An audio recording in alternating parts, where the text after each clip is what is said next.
प्रणाम अहाँ सब गोटा के की हाल चाल छै, केहन छी अहाँ सब। उम्मीद छै सब कुशल मंगल हेबै। देखियौ आइ हम अहाँ सब संगे एक झटपट स्नैक रेसिपी लऽ कऽ आयल छी, जे हम बनबै छलहुँ हेँ तऽ सोचलिए साझा कयल जाय। से ओ अइ देखियौ, जे आलू भुजिया होइए ने नमकीन, बच्चा सब साँझका नाश्तामे, बच्चा कि पैघो कनि चाहै छै कि किछु चटपटा भऽ जाय, तऽ ओहिमे हम ओकरा कनि हेल्दी बनबै लए खीरा, प्याज, टमाटर और गाजर ताजरो डालि सकै छी, लेकिन गाजर मतलब बच्चा सबके नहि पसन्द रहै तऽ हम नहि डाललियै।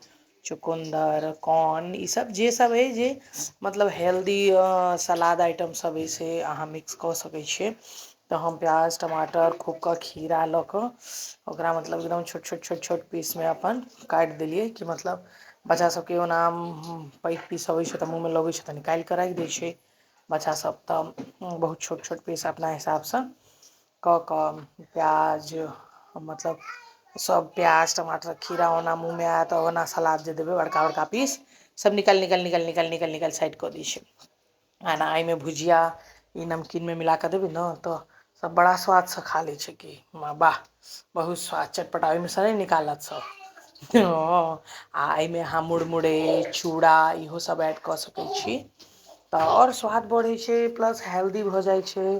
नहि बुझलियै, सँझुका मतलब नाश्तामे बच्चा सबके की चाही, कखनो चूड़ा भूजल अइ, मुरही अइ, ओहिमे कखनो कालके तऽ मुरहिएमे प्याज टमाटर काटि दै छियै।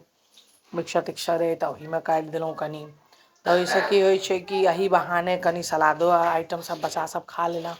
आ तऽ धनियो डालि सकै छियै, हमरा लग धनिया खतम रहै तऽ पुदीना रहै, पुदीनेके मतलब किछु पत्तियाँ अपन निकालि लेलहुँ, धो कऽ ओकरा महीन महीन महीन महीन काटि देलियै कि बच्चा सबके मुँहमे नहि आबै। तब वएह भुजिया डालै छलियै ने तऽ बच्चा सब कहै छै ऐसे दे दो सलाद में मत मिलाओ।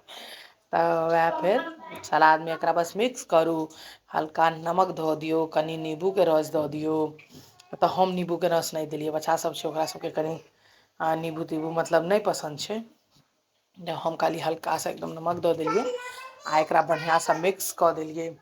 आ मिक्स कऽ कऽ बस सर्व कऽ देलियै सबके।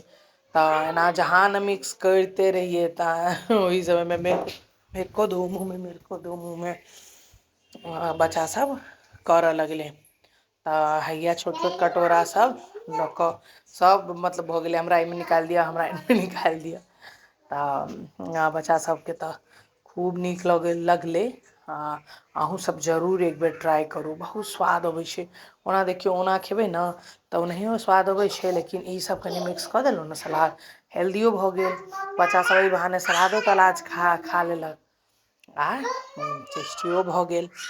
तऽ मुरहियो खतम रहै, हम सोचलियै कनि मुरही मिला दी तऽ बच्चो सब चिल्लाबै नहि मुरही नहीं चाहिए। तऽ एनाहिए मिक्स कऽ कऽ फेर कनि कनि कनि कनि कऽ कऽ बच्चा सबके सर्व कऽ देलहुँ। तऽ आजात कालमे लेलियै तऽ कहै छै कि हमर भतीजा कहै छलै मेरे मुँह में डालो, मेरे मुँह में डालो, तऽ एमहर हमर बेटी नाराज भऽ गेलै कि पहिले भाईजी को क्यों दे दिया। तऽ हैया बेटीके मनबैत देलियनि हुनको मुँहमे, आ फेर सभके सर्व कऽ देलियै। सबके बहुत मजा एलै, सब बच्चा सब खूब एन्जॉय केलक। अहूँ सब एक बेर बनाउ, ट्राइ करू। हमहूँ एनाहिए देखने रहियै भेलपूरी जेना, तऽ ई मतलब हमर बड़की दीदी छथिन ओ बनेने रहथिन तऽ हमहूँसभ, हमरा सबके बड्ड टेस्टी लागल, हमहूँसभ बनेलहुँ। आ अजुका नाश्ता इएह कयने रही, तऽ अहूँसभ जरूर ट्राइ करब आ कमेंट करब कि मतलब केहन टेस्ट लागल अहाँ सबके। उम्मीद अइ बड्ड बढ़िआँ लागल हैत, हमरो बहुत पसन्द आयल। तऽ एहिमे मुरमुरे चूड़ा जे सब मतलब सँझुका नाश्तामे जे खाइ छी ओ सबके मतलब मिक्स कऽ कऽ एक अलगे स्वाद आबि जाइ छै। चलू तऽ